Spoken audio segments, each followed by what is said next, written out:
Prime Minister, about the minibus. Is this still, you said abuse the word advice. So, apologies to listeners on MInister Radio. But use it the word advice. Is this advice or is it now statute? And if it's not statute, why not pass a law? No, it's not.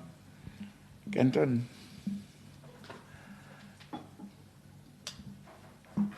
the road on which we are embarked is a long journey. We are in an episode. And I have lived long enough to know and studied situations long enough to know that if you get people's buy-in to something, it is better.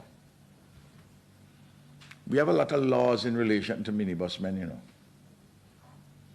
For instance, I don't know if you know this, there is a law that minibus operators must keep their vehicle in a clean and sanitary condition. Yet, it hasn't been happening. And that's why we're coming in helping to employ some people to keep it clean at this time of COVID.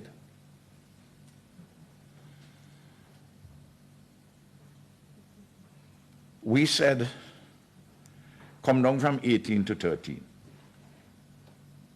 The reports are that most of them doing it.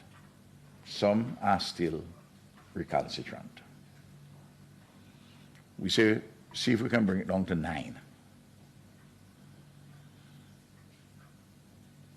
It would be helpful if we get a buy-in. I can go and change the regulations. That doesn't require anything more than I go into cabinet, get in a statutory rule and order and publish it in the extraordinary gazette. In fact, I could do that today. But I have 1,200 police actively about. In traffic, I have 50. And there are other areas where we have specialized groups who are not so concerned about traffic, but everybody is a traffic policeman once you swear the oath. We have 1,400 estimated active minibus men, minibuses on the road. To police them is a difficult thing. We on a journey with them,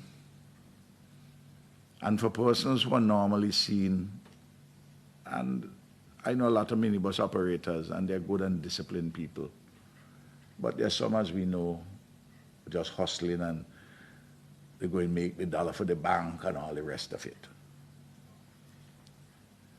We have to work with them, and so far the reports which I have had are that they are complying by and large with the 13. There are circumstances which are making them comply, Kenton. School children not on the road, 25% of the labor force employed in the public sector, many of them are reduced hours, reduced days, private sector doing the same thing.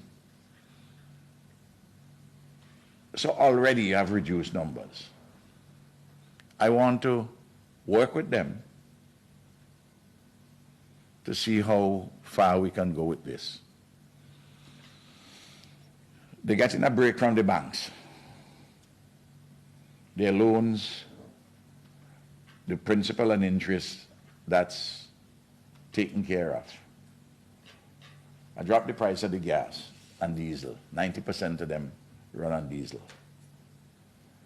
By the 20-something of this month, more than likely, the price going down 60 cents, 75 cents, a dollar, depending on how I see the movements.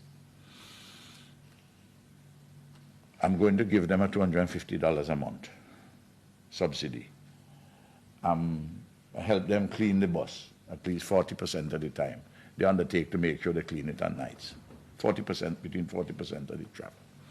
If I have that relationship with you,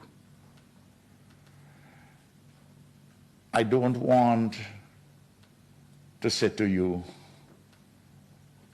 I'm going to impose this particular provision. I'm asking you to let's work, because when we are finished with this, you know the number of complaints about minibus. If we can use this goodwill when we're going forward. Remember, I always say this, and I'm one of the few persons talking about this.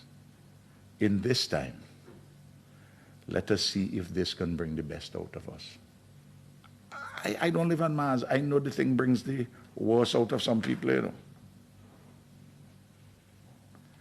But we have to try to bring the best out of all of us. And that is why, Kenton, I have to use my judgment, apply my heart to wisdom. I could say, well, at the end of the day, if 90% of the fellas are compliant, why must I go and bring down the heavy hammer in relation to the other 10%? We work in.